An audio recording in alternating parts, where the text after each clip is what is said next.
when did you know that you were going to Terezin? You said you knew you were going. I think that we knew about it a couple of months before we went, because the schedule of transport was announced. So we knew that we are going with this and this transport at this date. We had to register for it. And the moment we knew, I remember that my father and mother started to make preparation. First of all, they had to decide what to take with us. So they started to prepare like high-calorie food. I remember that I don't know where they got the chocolate, and that they cooked the chocolate with milk, with sugar, make some such like balls of chocolate and milk and sugar, and all these things to prepare. They tried to get new underwear, warm underwear, because that was the main worry, that there will be winter, there will be cold weather there.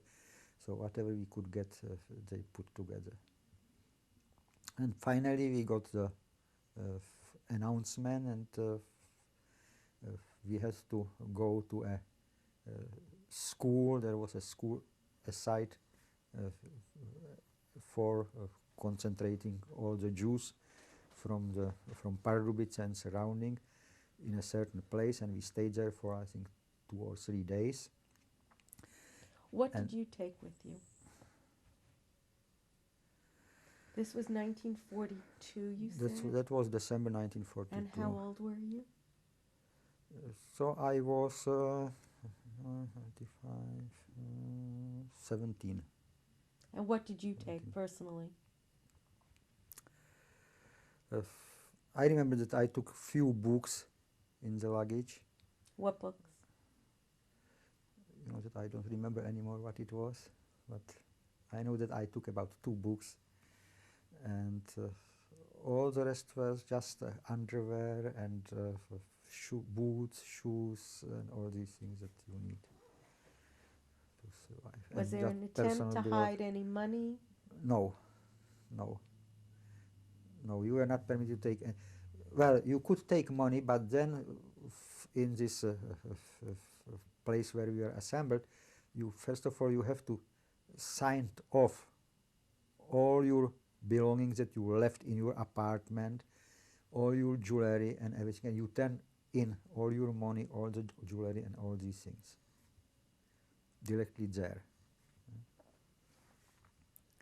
So when was this that you went to the school, the gathering place? So the gathering place, I think we went on December 6th, and December 9 we were transported to, not directly to Terezin, because the railroad didn't go to Terezin directly, but to Lovosice, which was a railway station close to Terezin. We came to Lovosice, and then we walked about 1 hour to Terezin. And you said you went by train? Yes. What kind of trains were they?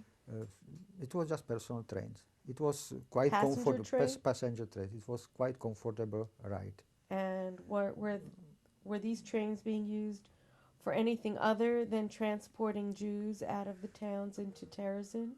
Well, these were the normal trains, but these were special trains for the transportation of Jews, because they transported 1,000 or about 1,000 Jews from Pardubice to Terezin or to Lovosice at the same time, and it was guarded. Once we were concentrated, we were under guard. We couldn't leave. We were not permitted to leave. What was the atmosphere among these 1,000 Jews? What was the talk in the trains and in the waiting, in the holding area?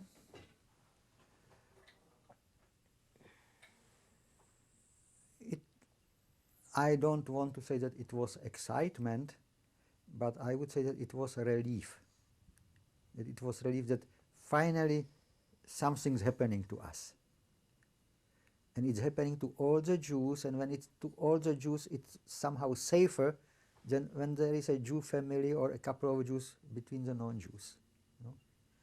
Somehow people believe that when all the Jews are together, they are safer off than when they are dispersed among the other population.